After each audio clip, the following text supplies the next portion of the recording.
মাত্র ভূমিষ্ঠ হয়েছে সাদ্দাত, জাহাজ ডুবে গেল, সবগুলি যাত্রী মারা গেল।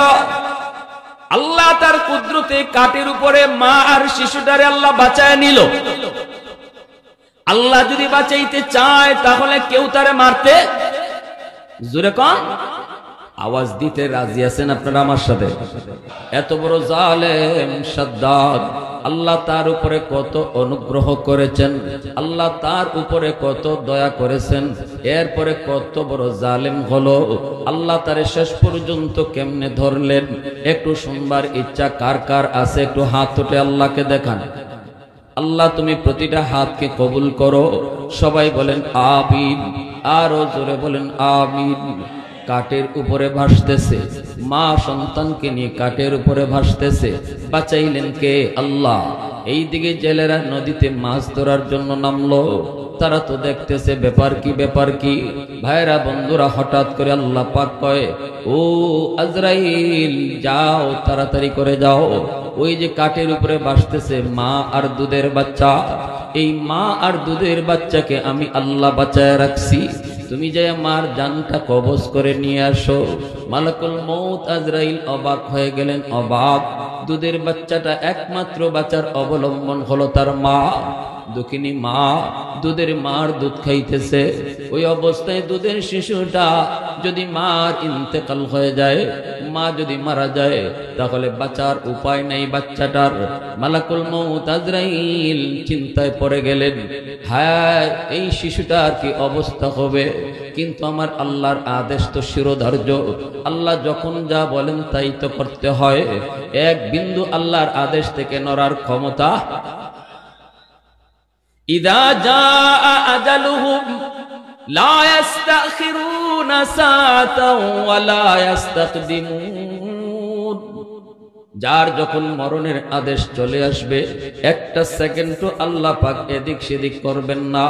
আল্লাহ পাক যখন যার মরণের আদেশ দিবে, সে যদি ঘাটে থাকে ঘাটেই তার মরণ হবে, সে যদি তখন নৌকায় থাকে নৌকায় তার মরণ হবে, সে যদি তখন বাসে থাকে বাসেই তার মরণ হবে। সে ঘরে না বাহিরে এটা কখনো দেখা হয় না। বয়স তার কত তাও খেয়াল করা হয় না।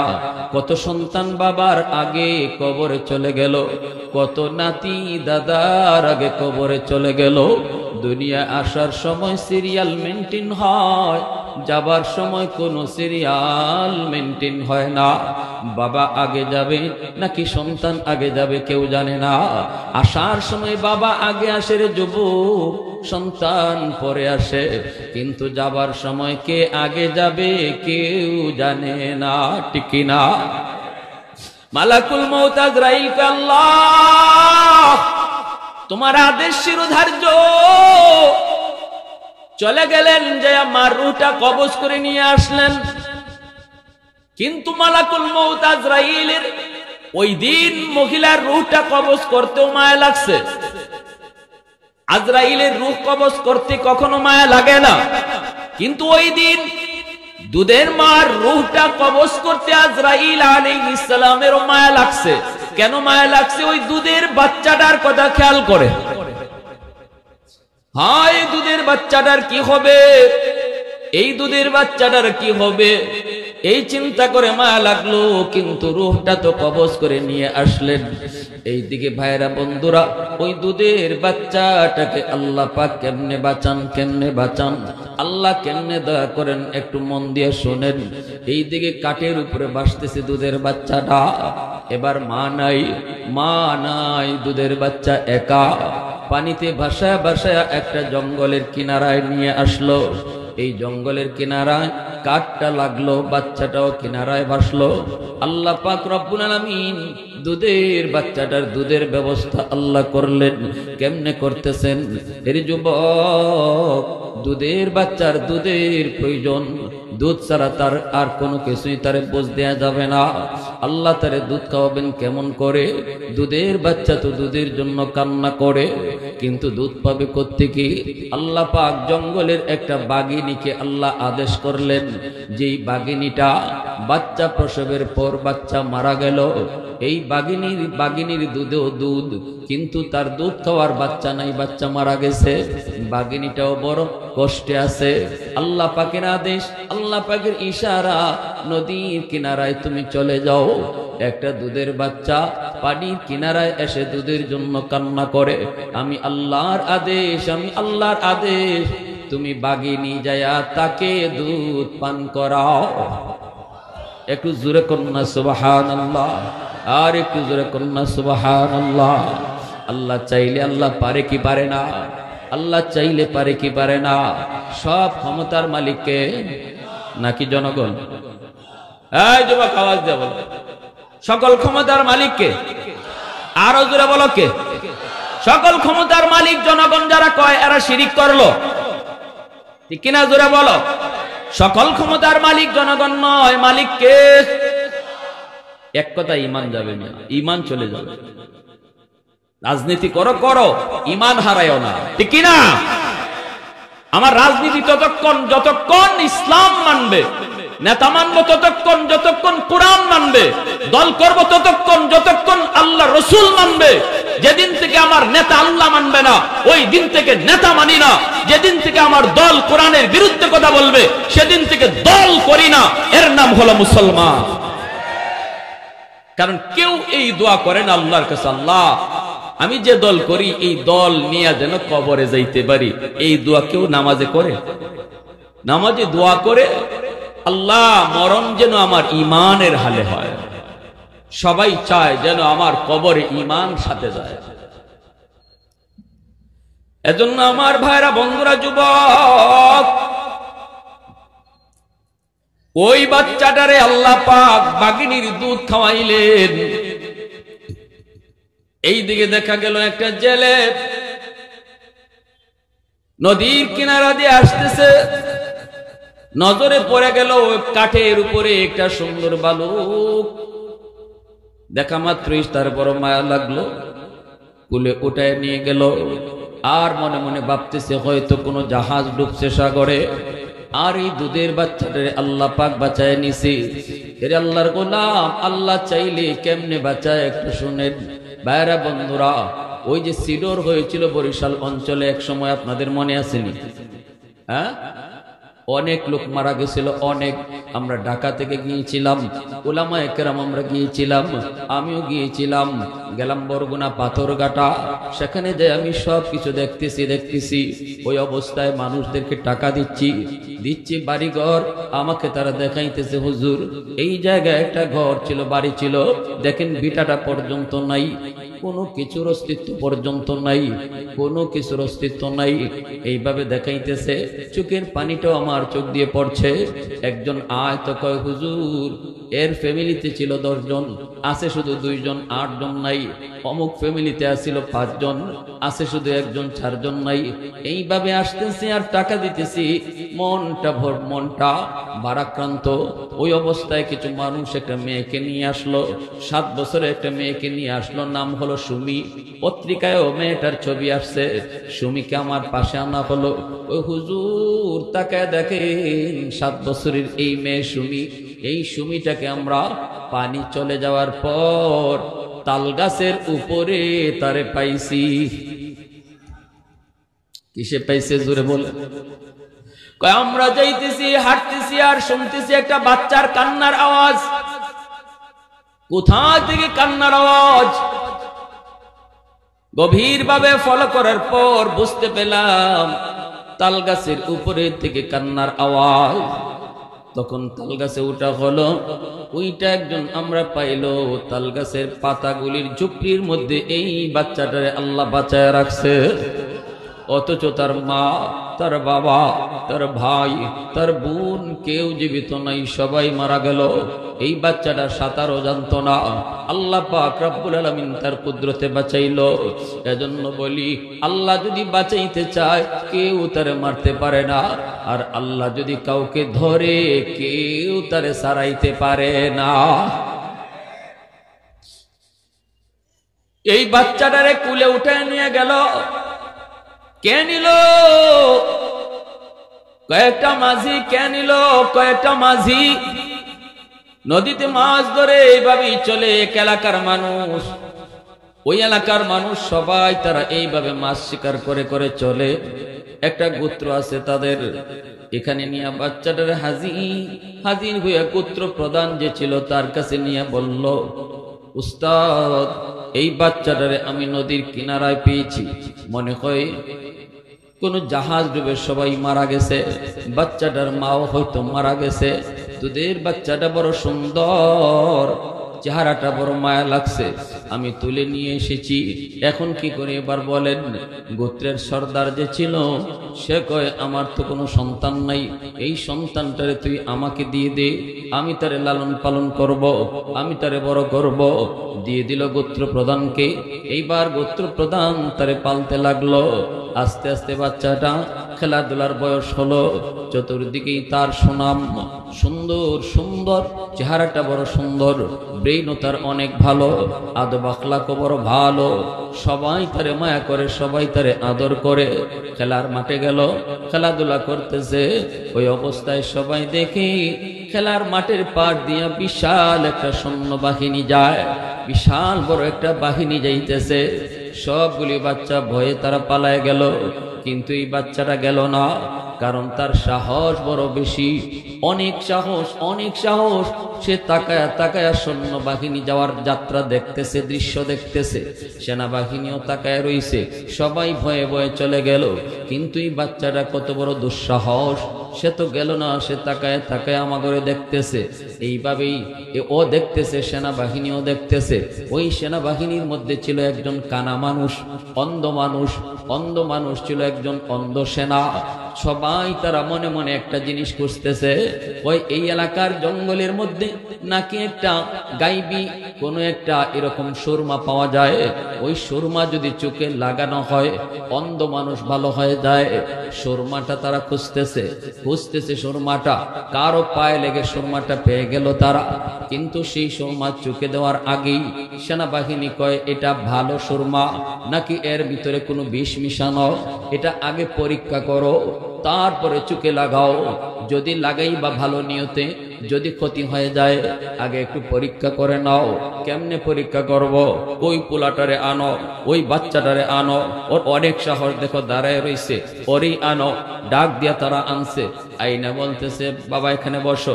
সবাই গেল, তুমি গেলা না কেন? কই, আমার ভয় নাই, আমি আপনাদেরকে দেখতেছি। ভালো কথা, তাহলে তুমি একটু দাঁড়াও, আমরা একটা সুরমা পেয়েছি, এই সুরমাটা তোমার চোখে লাগাবো, ভালো একটা সুরমা তোমার চোখে লাগাবো। এদের উদ্দেশ্য হলো, যদি সুরমার ভিতরে কোনো বিষ মিশানো থাকে তাহলে এই বাচ্চার চোখ নষ্ট হয় হোক, কিন্তু আমাদের যেন ক্ষতি না হয়। চোখের মধ্যে সুরমাটা লাগাইতে দেরি হলো,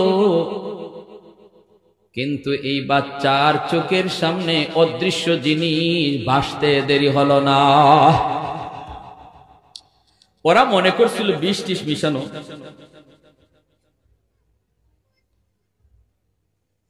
আমি করবো তো, এটা আমি করব। ওরা মনে করছে যে এই বাচ্চার চোখ নষ্ট হয় হোক, আমাদের জন্য ক্ষতি না হয়। কিন্তু এই সুরমা তো সাধারণ কোন সুরমাদানি নয়, চোখে লাগানো মাত্রই মাটির নিচের খনিজ সম্পদ তার চোখের সামনে ভেসে উঠল। আল্লাহু আকবার, জোরে বলে। কিন্তু এই বাচ্চা বড় চালাক, কয় না কিছু, জিন ধরে আছে। এখন ওরা বলতেছে, কিরে বাবা কি হয়েছে, তোমার চোখটার কি অবস্থা? তখন এই বাচ্চা কত ট্যালেন্ট, ও মনে মনে কয়, আমি যদি বলি এই সুরমার কারণে আমি মাটির নিচের খনিজ সম্পদ দেখতেছি, তাহলে তো ওরা এই সুরমাদানিটা নিয়ে যাবে, আমাকে আর দিবে না। অতএব না না, এই কথা ওদেরকে বলা যাবে না। তখন বলতেছে, আপনারা আমার চোখে কি লাগাইলেন? আমি তো চোখে কিছুই দেখতেছি না, আমার চোখটা তো মনে হয় নষ্ট হয়ে যাচ্ছে, মনে হয় আমার চোখটা তোমরা নষ্ট করে ফেলছো। এমনি সেনাবাহিনী কয়, বলছিলাম না এটাতে কোনো বিষ আছে, মনে হয় বিষ, তাড়াতাড়ি ভাগো, এই বাচ্চার চোখ নষ্ট হয় হোক, আমাদের কি? তখন ওরা সুরমাদানি ফালাইয়া এই বাচ্চাটার এই জায়গায় রাইখা ওরা চলে গেল। আর বাচ্চা কেমন ট্যালেন্টের ট্যালেন্ট, ওরা চলে যাওয়ার পর সুরমাদানি নিজে উঠাইয়া বাড়ি নিয়ে আসলো। আইসেই বাবারে কয়, আব্বা একটা সুরমা পেয়েছি বলে। কেমনে? কয় এমনে। কয় তো কি হয়েছে? কয় আব্বা চোখে লাগানোর পর মাটির নিচের খনিজ সম্পদ আমি সব দেখতেছি, কোথায় স্বর্ণ, কোথায় রূপা, কোথায় হীরা, কোথায় মণিমুক্তা, সব কিছু আমি দেখতে পাইতেছি। তখনই গোত্র সর্দার কয়, বাবা তাহলে তো খুব ভালো হয়েছে, চলো তোমাকে নিয়ে চলবো। চোখে সুরমা দিয়ে শুধু বলবা এখানে কি আছে। আমার সৈন্যরা খুঁজে খুঁজে সেই সম্পদ তারা বের করবে। অল্প দিনের ভিতরেই দেখা গেল পুরা গোত্র সর্দার স্বর্ণ রূপা হীরা মণিমুক্তা দিয়া তারা একদম লালে লাল হয়ে গেল। গোত্রের সবগুলা মানুষ তারা ধনী হয়ে গেল, অস্ত্র বানাইতে শুরু করলো, প্রাচুর্য আর প্রাচুর্য বাড়তে লাগলো। এইদিকে এই বাচ্চা বালক হলো। বালক হওয়ার পর দেখা গেল গোত্র সর্দার মারা গেল। সমস্ত গোত্রের মানুষ কাকে সর্দার বানাবে, সবাই মিলে এই বাচ্চাটার এই গোত্র সর্দার বানালো। এখন তো আর সে বাচ্চা না, এখন তো সে বালক। কই সে অনেক উপযুক্ত, সে বড় ট্যালেন্ট, সেই হবে আমাদের সর্দার। সর্দারও হয়ে গেল, এখন সে সর্দার। বেশ কিছুদিন চলার পর এই যুবক আস্তে আস্তে বিশাল সৈন্য বাহিনী তৈরি করলো। টাকা পয়সার তো কোনো অভাব নাই, সৈন্য বাহিনী তৈরি করলো, শক্তিও জমালো। দেশের বাদশার বিরুদ্ধে যুদ্ধ ঘোষণা শুরু করলো। বিশাল যুদ্ধ হলো, বাদশাকে হারায়া দিল। এই যুবক এইবার হয়ে গেল এই এলাকার বাদশাহ। বাদশাহ হয়ে যাওয়ার পর এখানেই তার শেষ নাই। তার লোভ, তার ক্ষমতা তাকে আরো বাড়তে লাগলো। বাড়তে বাড়তে এক পর্যায়ে সব জনগণকে জিম্মি করে নিজেকে খোদা দাবি করে বসলো। আর এর নামই হলো সাদ্দাদ। এর নাম কি? নাম শুনছেন আপনারা? হ্যাঁ, নিজে যখন খুদা দাবি করলো তখন ওই সময়ের নবী হযরত হুদ আলাইহিস সালাম ইনি আসলেন। আয়েশা বলতেছেন, আপনি নাকি নিজের খুদা দাবি করছেন? সাদ্দাদ কয়, হ, তো আপনার কি হয়েছে? আল্লাহর পয়গম্বর কয়, না, এমনটা করবেন না, কারণ খুদা মানুষ হতে পারে না। আমার খোদা যিনি, আপনার খোদাও তিনি। আসমান জমিনের মালিক যিনি, তিনি হলেন আমার আপনার খোদা। না না, আপনি এমন অন্যায় কাজ করবেন না।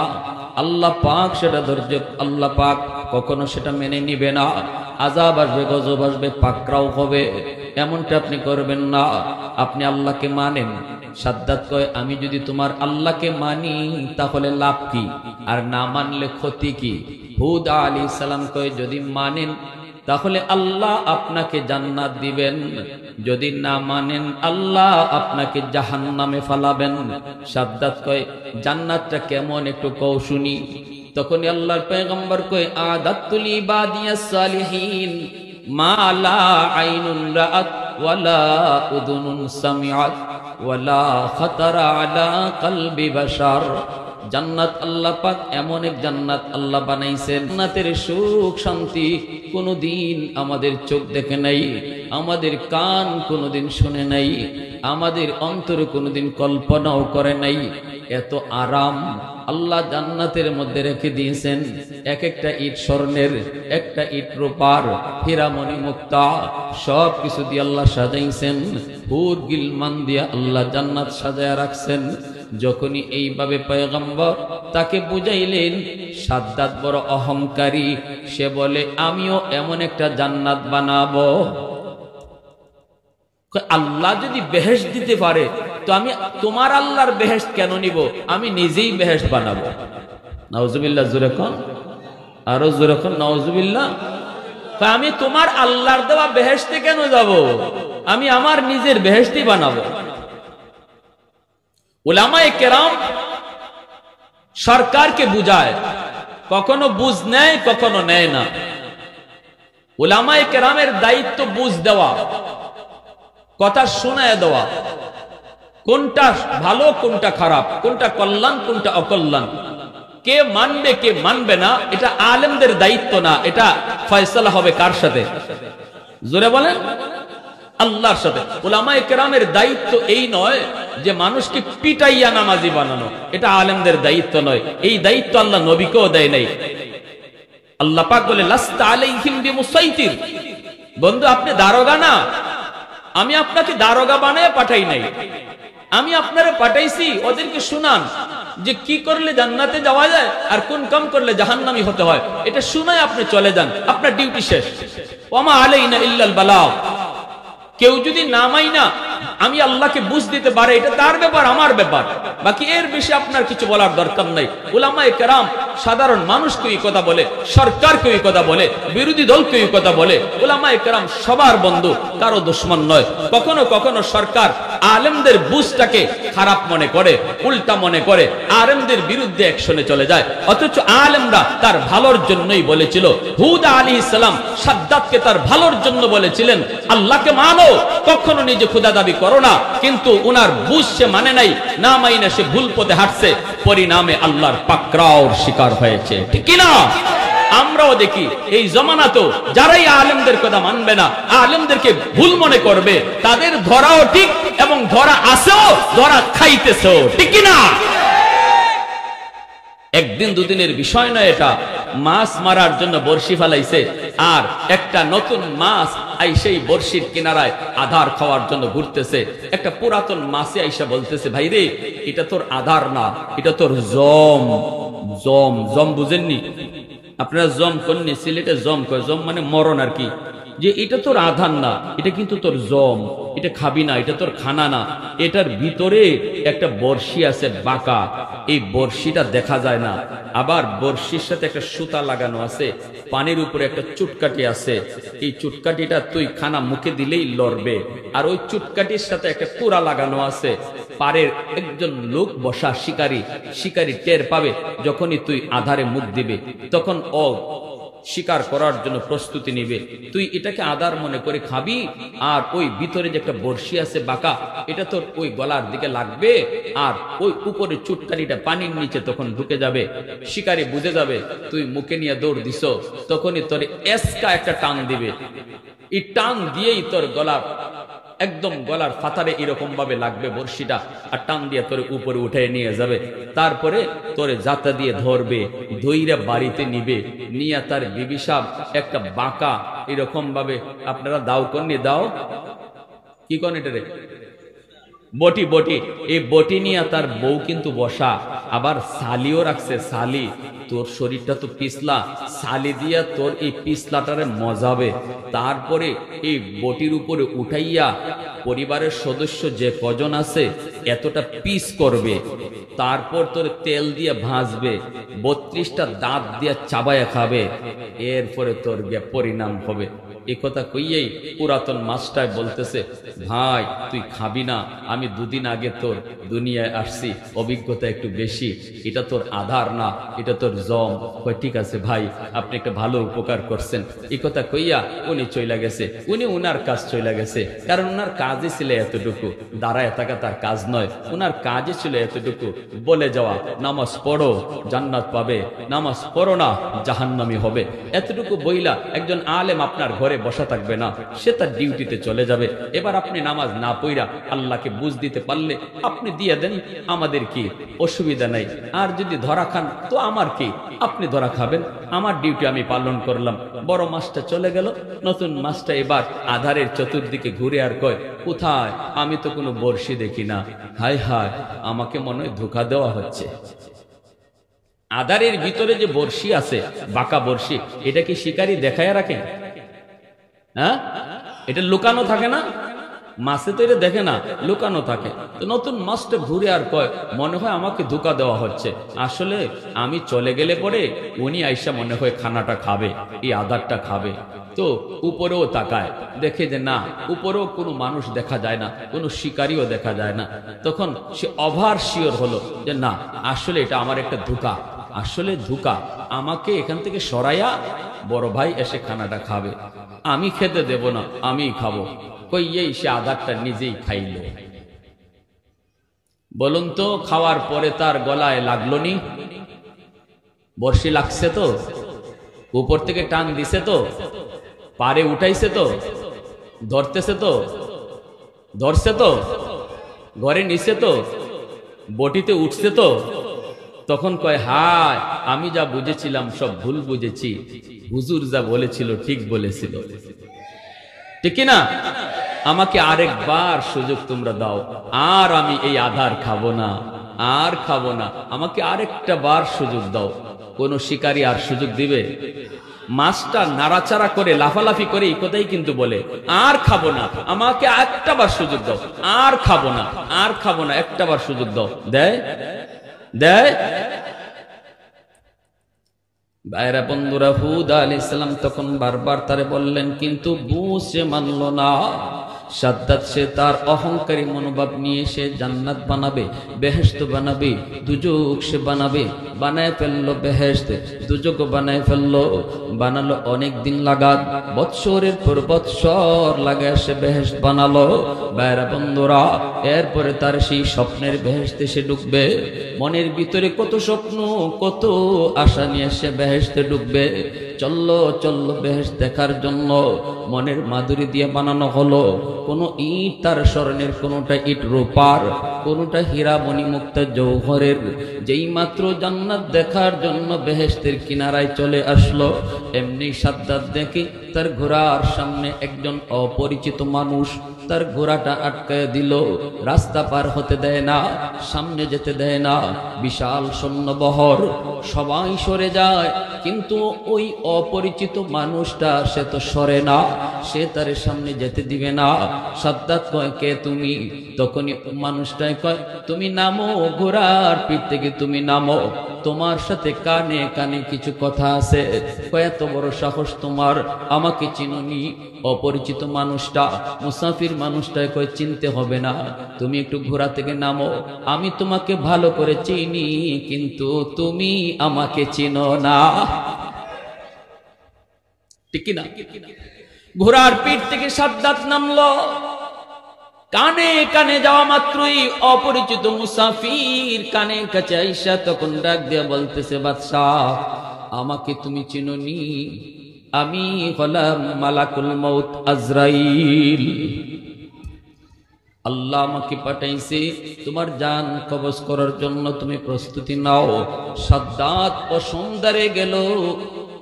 আজরাইলকে চিনে না এমন কোন মানুষ হয় না, ঠিক কিনা? জোরে বলেন। আজরাইল নাম শুনলে কেউ কাঁপে না এমন কোন মানুষ হয় না। যেই মানুষটা আল্লাহকে চিনে না সেও আজরাইলকে চিনে। যে বলে দেয়ার ইজ নো গড, আল্লাহ বলতে কিছু নাই, সেও বলে ম্যান ইজ মর্টেল, মানুষ মরণশীল, মরতেই হবে, কেউ বাঁচার জন্য আসে নাই। ভাইরা বন্ধুরা, মালাকুল মউত আজরাইল আলাইহিস সালাম যখন তার পরিচয় জানালেন, সাদ্দাত তখন শুধু অনুরোধ করেছিল, ভাই আজরাইল একটু সুযোগ দিবানি, আমি আমার স্বপ্নের বেহেশতটা একটা নজর দেখব, শুধু একটা নজর দেখব, আমাকে এতটুকু সময় তুমি দিবানি? মালাকুল মউত আজরাইল কয়, সাদ্দাত ইযা জাআ আজালুহুম লা ইস্তাখিরুনা সাআতাম ওয়া লা ইস্তাকদিমুন। আল্লাহ পাক কখনো কাউকে সময় দেয় না, সুযোগ দেয় না। যখন যেখানে যার মরণের আদেশ, এই জায়গায় তার মরণ হয়। প্রস্তুতি নিয়ে নাও। মুহূর্তের ভিতরে সাদ্দাতের জানটা কবজ করা হয়ে গেল। শখের আর স্বপ্নের বেহেশত আর দেখা সম্ভব হলো না। সমস্ত জালেমের শেষ পরিণতি আসেনি না নাই? একটু জোরে আওয়াজ দিয়ে এখন আসেনি না নাই? এজন্যই আমার নবী, রহমতের নবী কয়, উম্মতের দল সাবধান, তোমরা কখনো জুলুম করবা না। দুর্বলের উপরে জুলুম করো না, অসহায় মানুষের উপরে জুলুম করো না। ঘরের বউটা তোমার কাছে বড় দুর্বল, সে তার মা চাইরা, বাবা চাইরা, ভাই বোন, আপনজন, প্রিয়জন সব ছেড়ে স্বামীর হাত ধরে অচেনা জায়গায় এসেছি। এই ঘরে তার আপন বলতে কেউ নাই। এর যুবক, একটু দিলটা নরম করে কথাগুলি বোঝার চেষ্টা করো। তোমার ঘরে তোমার বিবি হলো সবচেয়ে বড় দুর্বল। এই জায়গায় তার মা নাই, ভাই নাই, বোন নাই, কেউ নাই। যেই মেয়েটা ছোট্ট থেকে বড় হলো, মা বাবা, ভাই বোন সবার ভালোবাসা পেয়ে একটা সময়ে স্বামীর হাত ধরে অচেনা জায়গায় সে পাড়ি জমালো। যেই জায়গা ছিল তার চিরচেনা জায়গা, যেই মানুষগুলা ছিল তার আপন, ওই আপন মানুষগুলাকে সে চিরদিনের জন্য পর বানায়া স্বামীর ঘরে চলে আসলো। এই জায়গায় আপন তার কেউ নেই। তুমি স্বামী যদি জুলুম করো, তুমি যদি তার উপর অত্যাচার করো, চোখের পানিটা মাটিতে পড়বে না। কখনো কখনো দেখবেন মহিলা ফোন দিয়া বাবার কাছে কয় না, বউয়েরা মার কাছেও জানায় না, স্বামীর বাড়ি নির্যাতনের কথা শোনায় না। কারণ মা অহেতুক টেনশন করবে, বাবা অহেতুক টেনশন করবে। পাকঘরে যায় চোখের পানিটা ফালায়, বাথরুমে যায় চোখের পানিটা ফালায়। এ যুবক, আমার নবী রহমতের নবী কয়, ওই চোখের পানির ফুটাটা মাটি গ্রহণ করে না, আল্লাহর আদালতের ফাইলে গিয়ে জমা হয়ে যায়। কিয়ামতের ময়দানে বহু স্বামী স্ত্রীর মামলায় আল্লাহর আদালতে ধরা খেয়ে যাবে। কখনো কখনো মোহরের টাকা না দিয়ে ধরা খাবে। এমন বহু ছেলে পাওয়া যাবে স্ত্রীর মোহরের টাকা না দিয়ে কবরে চলে গেছে। এমন বহু স্বামী পাওয়া যাবে স্ত্রীর গায়ে হাত উঠাইছে। এমন বহু স্বামী পাওয়া যাবে স্ত্রীকে মানসিকভাবে টর্চারিং করছে। কিয়ামতের ময়দানে আল্লাহর আদালতে বিচার, দুর্বলের বিচার। আল্লাহ পাক রব্বুল আলামিন বলবে, বান্দা তোর নামাজ তোর এই জায়গায় আটক, তোর হজ এখানে আটক, তোর রোজা, তোর তাসবিহ, তোর তাহলিল সব এখানে আটক। তোর স্ত্রীর মামলা আছে তোর বিরুদ্ধে, এই মামলা ডিসমিস কর, এরপরে তুই জান্নাতে যা। আমি আল্লাহর হক যা নষ্ট করেছো মাফ করে দিলাম, কিন্তু মানুষের হক যা নষ্ট করেছো এই ব্যাপারে আমি আল্লাহ কিছু জানি না।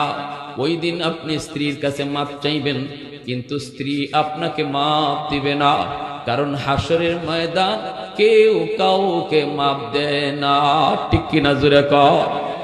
হাসরের ময়দান দয়া দেখানোর জায়গা না, হাসরের ময়দান আদায় করে নেওয়ার জায়গা। বলবে, বিবি গো, এত আদর করেছি, এত মায়া, ঈদে ঈদে তোমাকে নতুন শাড়ি কিনে দিয়েছি, আজকে আমাকে মামলা দিয়ে আল্লাহর দরবারে আটকায়ও না, দয়া করে তুমি মাফ করে দাও। কিন্তু কোন স্ত্রী স্বামীকে মাফ দিবে না। মার মামলা থাকবে সন্তানের উপরে, বাবার মামলা থাকবে সন্তানের উপরে।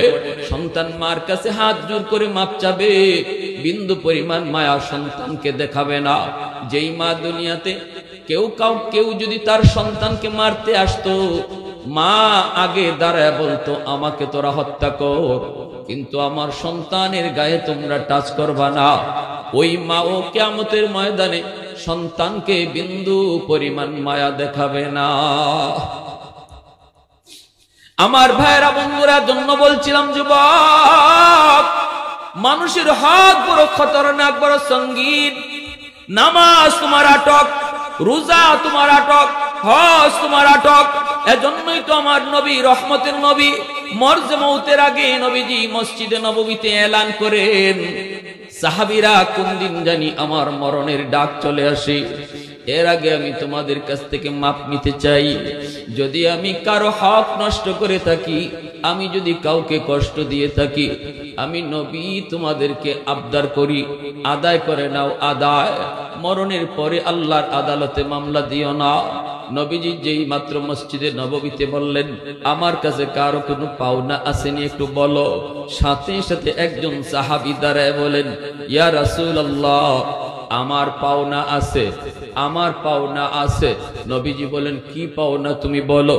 সাহাবী কয়, নবী গো, একদিন আপনি আমার পিঠে চাবক মারছিলেন, চাবক। তবে চাবকটা আপনি জেনে শুনে মারেন নাই। আপনি ঘোড়ার পিঠে উঠছেন, উইটে ঘোড়াকে চাবক দিছেন, আমি ঘোড়ার পিছনে দাঁড়ানো ছিলাম, চাবকটা ঘোড়ার পিঠে না পুইরা আমার পিঠে পড়ছিল। আজও পর্যন্ত আমি কাউকে বলি নাই। আজ যখন আপনি মাপ চাইতেছেন, বদলা নিতে বলেন, এজন্য আমি বললাম, ওগো নবীজি, আমার পিঠে আপনার একটা চাবকের পিঠা আছে।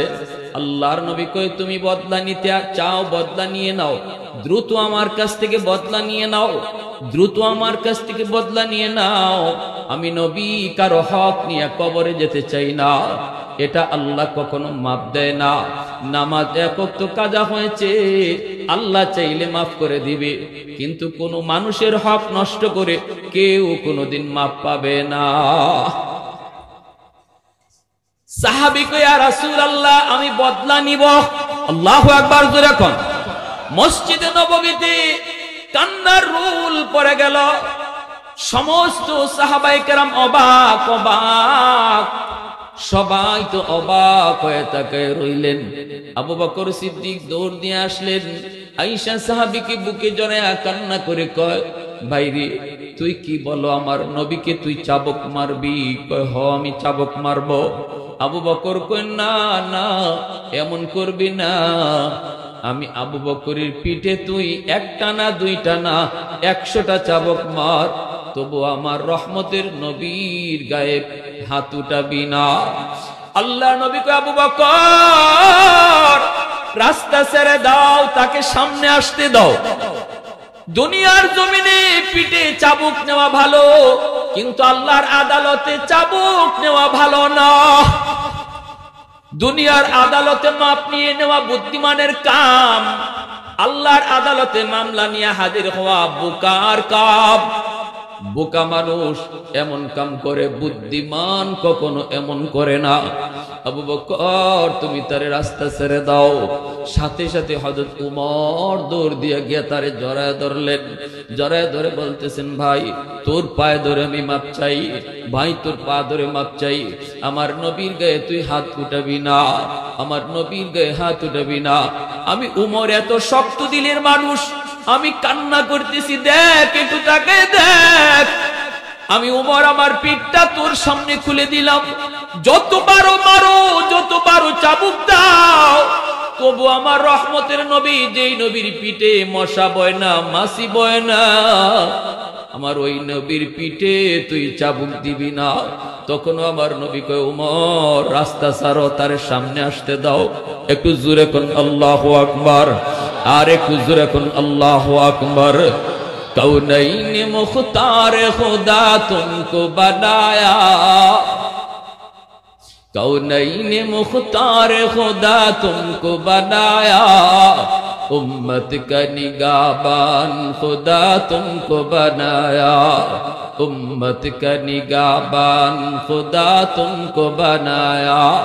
मौला मेरा आका मेरा रहमत की नबी है, तजदार मदीना की तो माहे अरबी है, तजदार मदीना ही तो माहे अरबी है।